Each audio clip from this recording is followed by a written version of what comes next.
My name is Mark, and just 6 months ago, I couldn't speak a full sentence in English without panicking. Today, I can write, speak, and think in English with confidence, and this is the story of how I did it. I grew up in a small town where English wasn't spoken often. I studied it in school, sure, but like most people, I only learned grammar rules, vocabulary lists, and how to pass exams. In real life, I couldn't hold a basic conversation. Every time I tried, I froze. I was embarrassed, afraid of making mistakes, and convinced I just wasn't good at languages. That all changed one evening when I was rejected for a job I really wanted. Everything went well until the interview switched to English. I fumbled, stumbled, and gave short, broken answers. The interviewer smiled politely, but I knew the opportunity had slipped away. That night, I made a decision. I would become fluent in English, no matter what. I gave myself a deadline, 6 months. I didn't want to wait years. I needed change, and I needed it fast. Month 1. Starting from zero.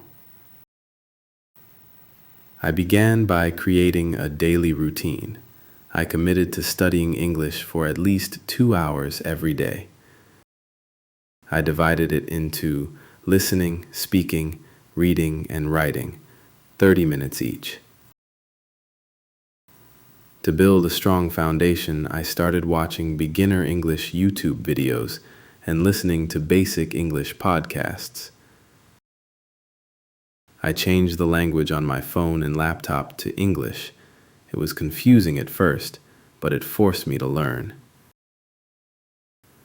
I also started keeping a notebook of useful words and phrases.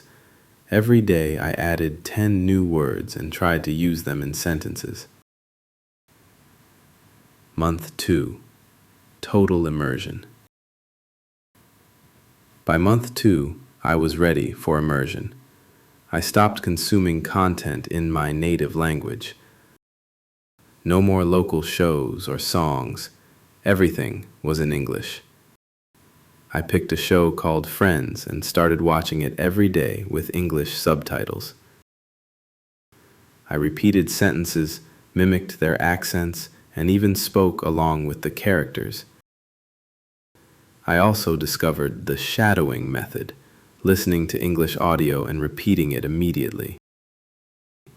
It felt silly at first, but it massively improved my pronunciation and speaking flow. Month 3. Speaking without fear. The hardest step came next, speaking to real people. I joined an app for language exchange and met people who wanted to practice my native language. In return, they helped me with English. One of them was Anna from the UK. We had regular video calls and she helped me correct my grammar and pronunciation.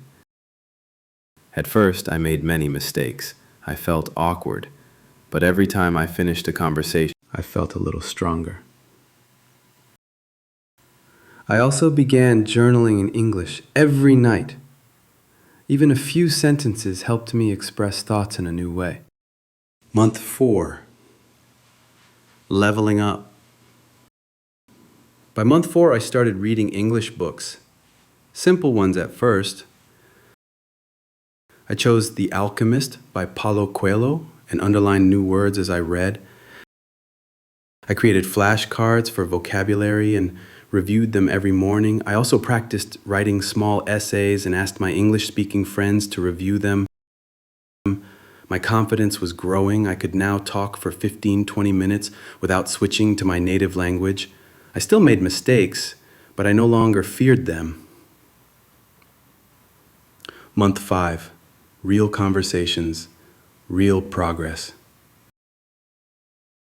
I joined a local English-speaking club that met every Saturday. I was nervous, but I went.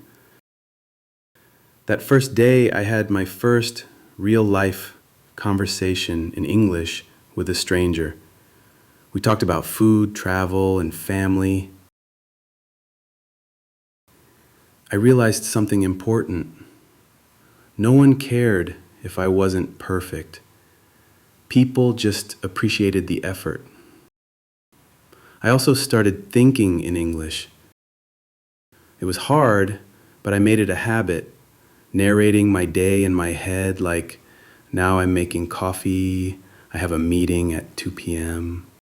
Month 6, confidence and fluency.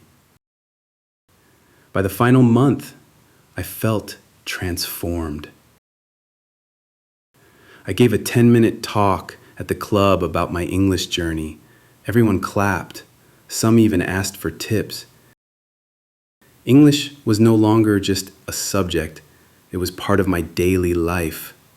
I was watching movies without subtitles, writing blogs in English, and talking to friends around the world. Final thoughts. If you had told me 6 months ago that I'd be fluent in English, I would have laughed. But here I am. I didn't pay for expensive courses or move to an English-speaking country. I just committed to learning every day. I accepted mistakes, pushed through fear, and used English in real life. So if you're struggling with English, don't give up. Start today. Speak from day one. Stay consistent. And remember, if I can do it, so can you. My name is Mark, and this is how I learned English in 6 months.